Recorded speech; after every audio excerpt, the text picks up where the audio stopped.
कि जितनी ताकत मोदी सरकार ने इस्तेमाल की है, मेरा ख्याल में पिछले 60-70 साल से किसी और हुकूमत ने इतनी ताकत इस्तेमाल नहीं की। एक चीज जो बड़ी अहम है, और वो ये अहम है कि जो इंडियंस हैं जो किसी थर्ड पार्टी इन्वॉल्वमेंट है उसको पसंद नहीं करते, क्योंकि आपको पता है कि इंडिया अपना एक वो जो रीजनल और जो राइजिंग स्टेटस है उसको they want to enjoy it. तो इस वक्त दुनिया किस स्टेज पे खड़ी है? क्या हम कोई एक्सपेक्ट कर सकते हैं कि किसी साजिश की वजह से हिंदुस्तान को अपने स्टैंड से पीछे ले जाया जा सकता है, उसे मजबूर किया जा सकता है कि वो कश्मीर से अपनी फौजें निकाले या वहाँ की खुद इरादियत की तरफ आए? इस चीज़ के कितने इम्कानात हैं? दुनिया कितना कश्मीर के मामले पे आपके मौक़िफ़ के साथ? आप एक चीज ज़हन में रख लीजिए, और पाकिस्तान को किसी को ये इसमें शक नहीं होना चाहिए, 370 इंडिया वापस नहीं करने लगा, नहीं करेगा। सही है। इंडिया इसी में उनकी विजय है, इसी में उनकी फतह है। हिंदुस्तान और कश्मीर के रिश्ते अटूट और अटल हैं और इनको दुनिया की कोई ताकत नहीं तोड़ सकती। वो 370 एंड 35A को दोबारा से इन्वोक करने या 5 अगस्त की कॉन्स्टिट्यूशनल चेंजेस को वापस लेने नहीं जा रहा किसी बड़े दबाव के बगैर। जो बड़ी अहम है, और वो ये अहम है कि जो इंडियंस हैं they do not trust anyone, they don't talk to anyone. For example, वो अपनी जो किसी थर्ड पार्टी इन्वॉल्वमेंट है उसको पसंद नहीं करते, क्योंकि आपको पता है कि इंडिया अपना एक वो जो रीजनल और जो राइजिंग स्टेटस है उसको they want to enjoy it and they believe कि it is very much important for them. So वो कहते हैं हमें किसी की मदद की जरूरत नहीं है।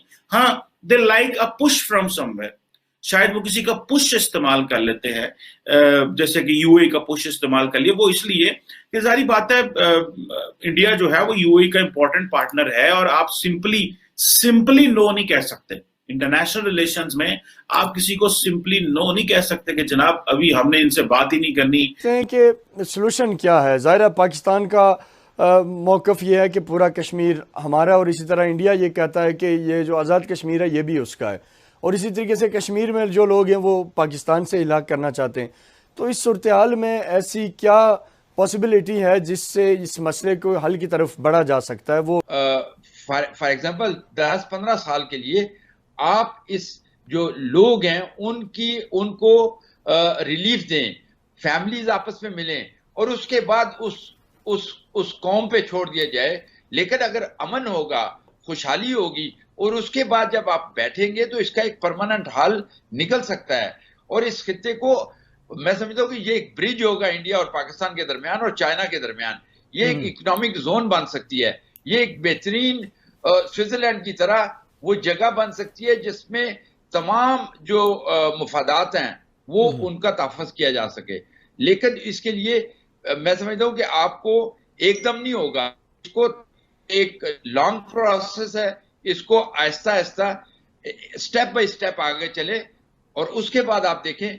भारत के विदेश मंत्री एस जयशंकर और पाकिस्तान के विदेश मंत्री शाह महमूद कुरैशी एक ही शहर यानी अबू धाबी में हैं, लेकिन दोनों तरफ की सरकारों की तरफ से यह सफाई आई है कि इनके बीच मुलाकात की कोई योजना नहीं है। जयशंकर रविवार दोपहर यूएई इस शहर में पहुंचे, जबकि कुरैशी एक दिन पहले वहां पहुंचे हैं। दोनों के एक ही समय में अबू धाबी पहुंचने पर यह कयास लगाया जा रहा था कि भारत व पाकिस्तान की सरकारों के बीच अंदर ही अंदर कोई बैकडोर डिप्लोमेसी चल रही है। लेकिन दोनों देशों के विदेश मंत्रालयों के अधिकारियों ने पत्रकारों को अपने अपने तरीके से सूचना दी है कि इन दोनों मंत्रियों के बीच मुलाकात की कोई योजना नहीं है। विदेश मंत्रालय के सूत्रों ने बताया कि जयशंकर की यात्रा पूरी तरह से द्विपक्षीय मुद्दों को लेकर है। वह यूएई में सिर्फ आतंक व कोविड-19 से जुड़े सामुदायिक कल्याण से जुड़े मुद्दों पर चर्चा करेंगे। उनकी सिर्फ यूएई के अधिकारियों से मुलाकात की योजना है। इसी तरह से पाकिस्तान के विदेश मंत्रालय के प्रवक्ता जाहिद हफीज चौधरी ने कहा है कि विदेश मंत्री कुरैशी की जयशंकर के साथ कोई भी बैठक तय नहीं हुई है। कुरैशी ने भी एक स्थानीय समाचार पत्र को बताया है कि उनकी यात्रा का मकसद सिर्फ द्विपक्षीय है। उन्होंने भारत और पाकिस्तान के रिश्ते को सुधारने में किसी भी तीसरे पक्ष की मध्यस्थता का स्वागत किया है।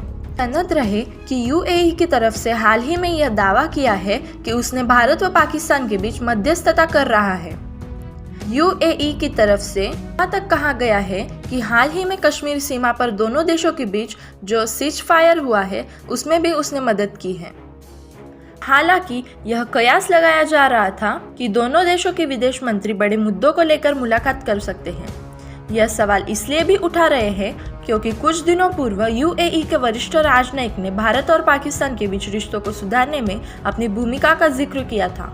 ऐसे में यह अटकलें लगाई जा रही थी कि जयशंकर और कुरैशी इस दौरान मुलाकात कर सकते हैं।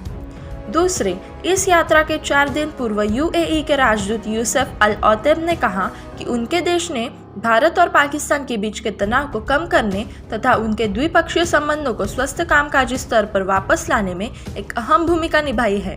अल ओतैब ने एक डिजिटल चर्चा में कहा था कि वे शायद बहुत अच्छे दोस्त नहीं बन सकते, लेकिन हम इसे कम से कम ऐसे स्तर पर पहुंचाना चाहते हैं जहां वे एक दूसरे से बात कर बता दे कि भारत और पाकिस्तान ने 25 फरवरी को एक अचानक की गई घोषणा में कहा था कि वे जम्मू कश्मीर और अन्य क्षेत्रों में नियंत्रण रेखा पर संघर्ष विराम के सभी समझौते का सख्ती से पालन करने